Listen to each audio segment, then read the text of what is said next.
আমরা কিতাবে স্পষ্ট পড়ছি সারা পৃথিবীর ইমানদারের সমস্ত বন্দিগি আর আল্লাহর রাস্তায় জিহাদ, এই দুইটার পার্থক্য কদ্দুর। সারা পৃথিবীর ইমানদারের সমস্ত ইবাদাত একটি সমুদ্রের মধ্যে যদি কেউ আঙ্গুল দেয়, আঙ্গুল চুবায়, তো আঙ্গুলের অগ্রভাগে পানি লাগবে যে দূর, এতে করে সমুদ্রের ঢেউ তো বন্ধ হয়ে যাবে, ঠিক না? নৌকা চলা বন্ধ হয়ে যাবে না? সমুদ্র টের পাবে কিছু? কিতাবে স্পষ্ট আছে একজন ইমানদারের সমস্ত মুমিনের সব ইবাদত একত্র করিলে এইটার মর্যাদা হলো আঙ্গুলের অগ্রভাগের পানি। আর আল্লাহর রাস্তার জিহাদ ফি সাবিলিল্লাহ, জীবন দেওয়া, জিহাদ করা, এটা সমুদ্রের বাকি পানি। এরপরে লিখছে যে সমস্ত ইবাদত এবং আল্লাহর রাস্তার যুদ্ধ, এইটাও এবার একসাথ করেন। এই সবটা এবার ইবাদাত এমনকি জিহাদ সবটা একত্র করিলে আঙ্গুলের অগ্রভাগের পানি, খোদার কসম, আল্লাহর কসম, এলেম, কোরআন সুন্নাহর এলেম, এইটা সমুদ্রের বাকি পানি। বিশ্বাস করে এবার বলেন এক আলেমে দ্বীনের কদর করে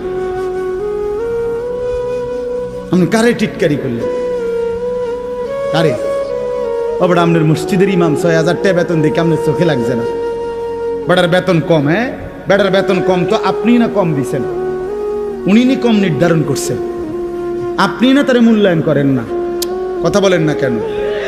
আমাদের সমস্ত একার একটা স্পষ্ট কথা খেয়াল করেন, যদি এক সমস্ত মুসলমানের টার্গেট হইতো যে আমি প্রত্যেক বিষয়ে আল্লাহর কোরআন রসুলের সুন্নাত মোতাবেক চলবো, তাইলে এই পৃথিবীতে মসজিদের ইমামের চাইতে ব্যস্ত জিন্দিগি আর কেউ পালন করার কথা ছিল না।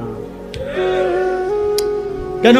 ওই মহল্লার সমস্ত মানুষের ঈমান, ইসলাম, আখিরাতের সমস্ত দিক নির্দেশনা সারাক্ষণ উনাকে দিতে হইতো, তখন উনার কদরও হইতো অনেক, তখন উনার বেতনও হইতো অনেক, উনার হাদিয়াও হইতো অনেক। কিন্তু আমাদের কলিজার ভিতরে আখিরাত লাগে না মনে হইছে, কোরআন তিলাওয়াত লাগে না, রসুলের সুন্নাত লাগে না, মেয়ের বিয়েটার মধ্যে নবীর সুন্নাত কি এটা জানার দরকার নাই, ছেলের বিয়েটার মধ্যে নবীর সুন্নাত কি এটা জানার দরকার নাই। ওই হদ্দার মাতব্বর মিল্লা তারা ঠিক করছে বিয়েটার মধ্যে চেয়ার হইব ২০০, টেবিল হইব মোট ৩০টা, গেট হইব একটা ৭০,০০০ টাকা দামের গেট, হাইয়েস্ট গাড়ি যাব ৬০টা, প্রত্যেকটার মধ্যে বেড়া বেড়ি মিল্লা বইব ১৪ জন, তো ৫টার মধ্যে ৫, ১৪, ৭০ জন।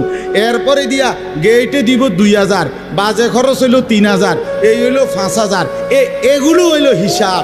আর হুজুরেরা আইয়া